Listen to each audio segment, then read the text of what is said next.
Sometimes it feels like the weight of the world settles in the background, quietly pressing in with all its noise. This is 10 Better Minutes, a podcast where you can find a calm moment to simply listen. Here, you will hear a handful of recent stories that show a more balanced view of life, without ignoring the harder parts. I am Ian Rhodes, your host, and I appreciate you taking a little time with me today. In the next few minutes, we will meet people who acted without hesitation when it mattered most, and those who quietly offered kindness to strangers. But first, I want to start with a story about a stranger in Wisconsin who helped a touring band keep moving forward. After Rockfest, Wisconsin in the Chippewa Valley, the Autumn Kings, a trio with big plans and even bigger speakers, rolled down a rural highway and their van stopped working. They had called every mechanic they could reach, but the engine repairs were not going to happen quickly. What felt like a simple delay turned into a real countdown. They had only 10 hours to get to their next gig at the Upheaval Festival in Grand Rapids, Michigan, which was about 500 miles away, while the fix they were told to expect would take 2 days. That is when a complete stranger stepped in. A 60-year-old man named Ernie pulled over, listened to the frantic explanation, and decided he did not want them to get stuck. Instead of pointing them toward another phone call, he offered the keys to his Ford Explorer and said they could borrow it for several days. With that dependable vehicle and that sudden stretch of breathing room, the Autumn Kings drove more than 1,000 miles to reach the festival.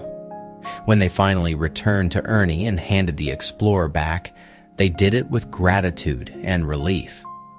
They thanked him for a big act of Midwest kindness, and they shared that his help restored their faith in humanity.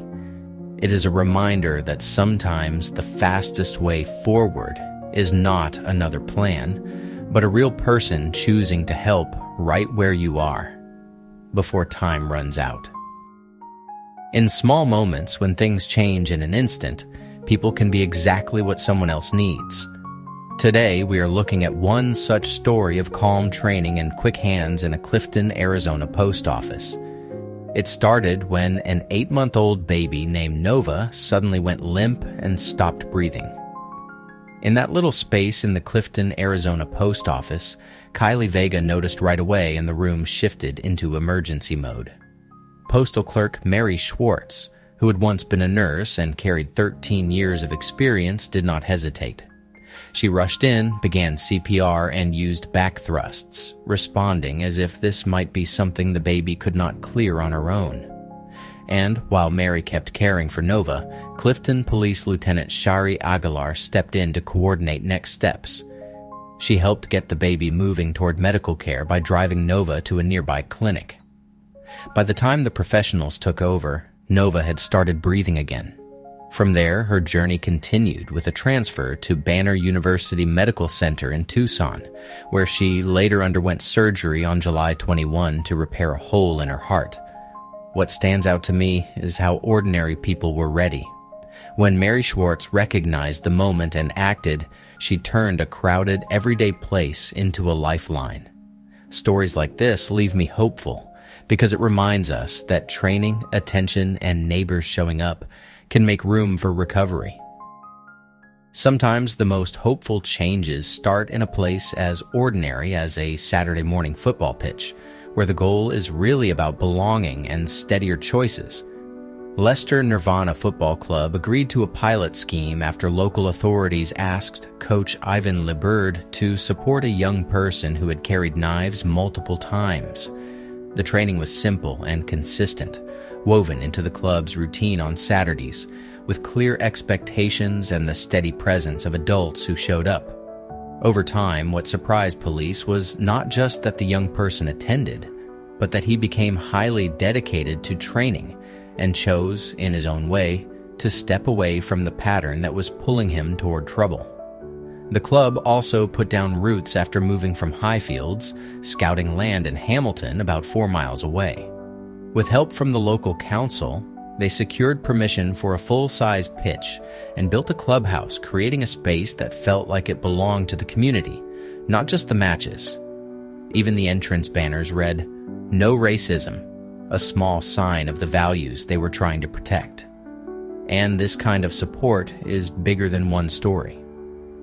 Across the Premier League, Kick's Police Partnerships Fund, partners reported reductions in antisocial behavior during session times, and one research study found that 93% of participants believed the program helped them get into less trouble.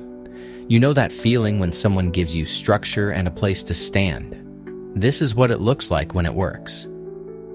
Sometimes you see a moment online and think, yes, this is why we keep faith in people. Here is one of those local kindness stories, rooted right at Seabright Beach in Santa Cruz, California. On a day when a sneaker wave came through, a 10-year-old boy was knocked over and swept into rough surf. It became hard for anyone to pull him free, because the waves kept pushing, and after the first hit, the boy was limp. That was when Ryder Williams, a 16-year-old lifeguard in his first summer on the job, ran toward the water. He did not try to fight the ocean from a distance. He held on to the boy as he ducked under the next waves, staying steady while the moment felt anything but. Ryder said he couldn't pull the boy out after that first wave, and then he kept working anyway, right up until help arrived. Another lifeguard came in, and together they guided the boy to safety. By the end, no one sustained serious injuries, and beachgoers applauded as the rescue video spread on social media. What stays with me most is how calm teamwork can look in real time. One teenager went forward with focus, another joined in immediately, and a community responded with gratitude. It is a simple reminder that trust in people is not a slogan. It is something you can witness, wave by wave. There is something quietly comforting about watching an older person do what they love with clear hands and an even clearer joy. At 92, Grandad Joe, a British cook with a steady smile, takes the internet back to a working world that needed meals you could carry and keep going through long, grueling days. In his kitchen, he builds what he calls a miner's mix sandwich, starting with 2 slices of bread and a generous layer of butter. Then comes corned beef from a can, the kind you do not so much open as release. He pokes a hole and blows the meat out, as if coaxing history onto a plate. Hard-boiled eggs join the pile, along with pickled red onions, thickly sliced tomatoes, spicy mustard, and a thick swipe of Branston pickle. He gives it a little sprinkle of salt, presses it together, and slices the whole thing in half so you can see the cross-section, all that colorful, hearty layering in one neat view. About 9 million viewers get that satisfying moment, and the comments swing between awe and gentle humor. And then there is the bigger connection. The backyard chef, in a separate video, points out this is a miner's mix from northeast England, often tied to stoddy bread, the kind locals know well. Watching Grandad Joe, you realize the real craft is not just in the ingredients, but in the sharing. Food, even from tough days, can still bring people together with delight. As always, I have a wonderful tip for you to help with your mental reset and finding a little more ease and joy in the world. Today's tip is about something simple, steady, and surprisingly powerful: keeping a daily one good thing note. Here's the idea.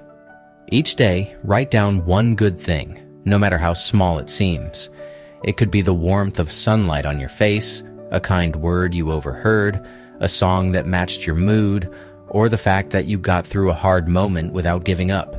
The point is not to force positivity. The point is to notice. Keep the note somewhere easy to reach.